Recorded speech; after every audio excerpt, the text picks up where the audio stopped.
और अगले दिन सोनू एक आम के पेड़ के बीज को लेकर अपने खेतों की ओर चला जाता है और अपने खेतों पर पहुंचकर वह उस जगह को देखता है और उसमें वह बीज बो देता है।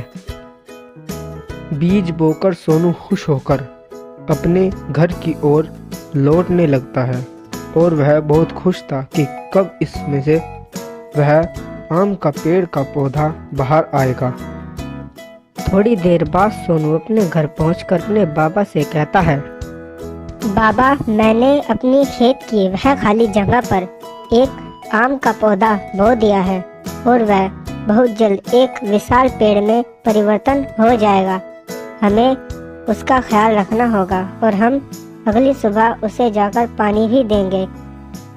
यह बात सुनकर सोनू का बाबा उससे कहता है, बेटा सोनू, जिस बीज को तुम खेतों पर बोकर आए हो वह कोई साधारण बीज नहीं बल्कि एक जादुई पेड़ का बीज है। वह बीज मुझे एक दिव्य पुरुष ने दिया था। उसने बोला कि यह भविष्य में जाकर तुम्हारी बहुत मदद करेगा और मैं इसे अपने खेतों में लगा दूं। तुमने बहुत अच्छा किया कि तुमने उस बीज को खेतों में लगा दिया। अब तुम उसका जादू देखोगे और तुम कल सुबह जाके देखना, वह बीज एक विशाल पेड़ में परिवर्तन हो चुका होगा और तुम उस पेड़ से जो भी मांगोगे वह पेड़ तुम्हें अवश्य देगा। तुम अपनी ईमानदारी के साथ उस पेड़ की सेवा करो। और फिर अगली सुबह सोनू जंगल में अपने खेतों की ओर उस पेड़ को देखने के लिए चला जाता है। थोड़ी देर बाद सोनू अपने खेतों पर पहुंचता है और वह सोच में पड़ जाता है कि रातों रात वह बोया हुआ बीज एक बहुत ही बड़े पेड़ में बदल चुका है। फिर अचानक वह पेड़ बोलता है, तुमने मुझे बोया है, मैं केवल तुम्हारी एक इच्छा पूरी कर सकता हूँ, मांगो। मैं अपनी एक इच्छा अपने बाबा से पूछकर तुम्हें बताऊंगा। मैं अभी अपने घर जाता हूँ और मैं कल आऊँगा और तब तुम्हें अपनी वह एक इच्छा बताऊंगा। इतना कहकर सोनू वहां से अपने घर की ओर जाने लगता है और वह सोच रहा था कि आखिर बाबा उस पेड़ से क्या मांगने को कहेंगे।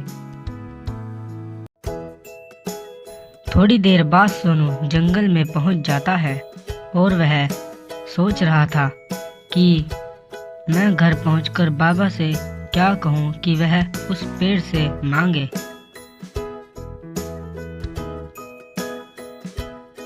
कुछ देर बाद सोनू अपने घर पहुंचकर अपने बाबा से कहता है, बाबा, वह जादुई पेड़ मुझे उसने कहा कि मैं तुम्हारी केवल एक ही इच्छा पूरी कर सकता हूँ और मैंने उससे कहा कि वह इच्छा मुझे आप बताएंगे, तो आप मुझे बताइए कि मैं उस जादुई पेड़ से क्या मांगूं। बेटा सोनू, मेरी बात ध्यान से सुनो। हमें उस जादुई पेड़ की इच्छा से वह मांगना होगा जिस चीज़ की हमें ज़रूरत नहीं है और तुम जाकर उस पेड़ से कहना कि वह हमारी गरीबी हमेशा हमेशा के लिए दूर करे, क्योंकि हम अपनी गरीबी से सबसे ज़्यादा परेशान हैं। इतना सुनकर सोनू जंगल की ओर जादुई पेड़ से वह इच्छा मांगने के लिए जाने लगता है। सोनू सुनसान जंगल से निकलते हुए अपने खेतों की ओर चला जा रहा होता है। थोड़ी देर बाद सोनू जादुई पेड़ के पास आकर कहता है, सुनो जादुई पेड़, मेरे बाबा ने मुझे हमारी गरीबी दूर करने के लिए कहा है, तो मेरी ये इच्छा है कि तुम हमारी गरीबी हमेशा हमेशा के लिए दूर कर दो और हमारी कोई इच्छा नहीं है। तो ठीक है, अगर तुम्हारी यही इच्छा है तो मैं तुम्हारी गरीबी हमेशा हमेशा के लिए दूर कर देता हूँ। इतना सुनकर सोनू बहुत खुश होकर अपने घर को जाने लगता है। सोनू सुनसान जंगल में सोच रहा था कि उस जादुई पेड़ ने कह तो दिया, क्या वह बात सच होगी।